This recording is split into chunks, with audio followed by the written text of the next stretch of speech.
Right on. Fiona, you're a lot of things, but you're not a gen alt rocker. You have more in common with, like, say, torch jazz blues singers. How did you develop your style?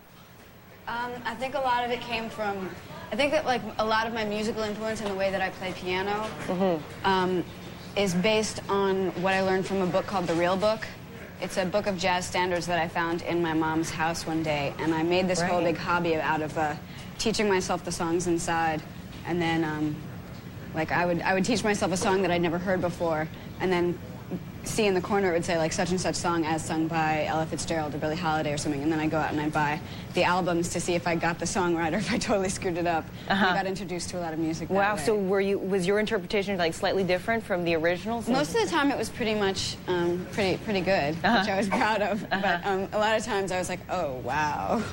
A lot of times like the song was just in a completely different mood than I'd been playing it, even though I got the chords right or something. So when it came to actually, well, you got signed and you had a few songs, and then you found yourself in a position of having to write songs for the album. Was that a difficult process? And where did you draw your inspiration from The Real Book, or was that the...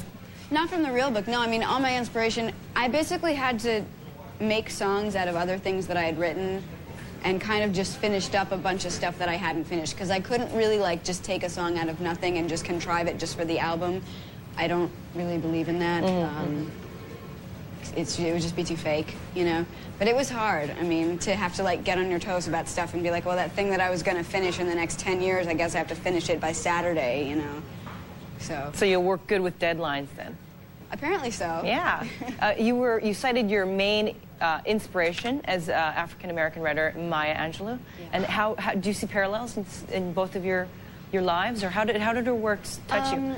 Well, I was just very influenced. My mom gave me a compilation book of her poetry when I was younger, and I was so impressed with who she was and just her as a human being, not just as a writer, but I mean, if you ever heard the woman speak, it's like she's so smart and she's so well-grounded and she has such a wonderful understanding and a beautiful perspective of the world that I just admired her so much, and she is so honest and upfront and direct with the way that she feels about things. She was so open with her vulnerabilities and her weaknesses.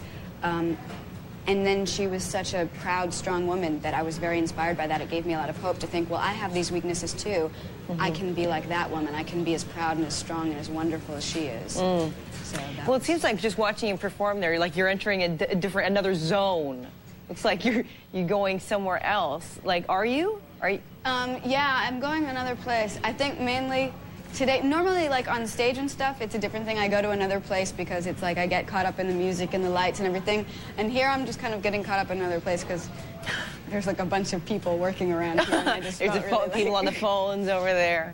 Yeah, it's, I mean, I just, you know, I'm aware that there's like a bunch of people sitting around and watching me, so I was kind of like, okay. It's like a microcosm of chaos, and you're just in the chaos. Yeah.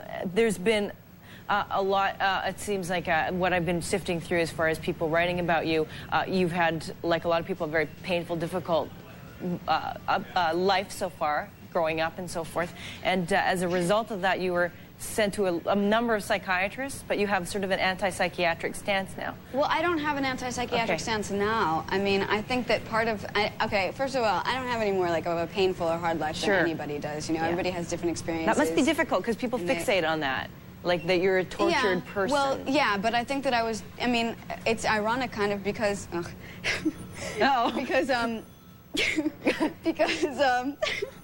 because it's like I'm kind of screwed up because I was in therapy, because people made me feel like I was crazy.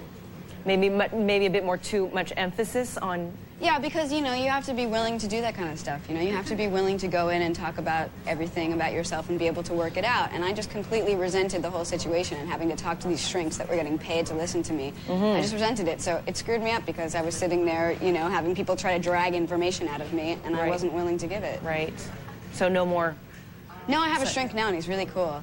So you're still willing to go into that forum to discuss yourself? Yeah, I'm willing now, and that's why it's cool now, because it's just a place to go and vent. And a lot of people say that you're wise beyond your years. Do you agree with that? I'm not wise beyond my years. You're 19 now? I mean, yeah, I'm 19. I mean, I think everybody's got a different life experience. It could be like, you know, you could get me and 10 other 19-year-olds, and we'll all be different people. You know, we've all had different 19 years. So beyond my 19 years, no, I'm not wise beyond my 19 years. Beyond somebody else's 19 years, perhaps, but not mine. Right.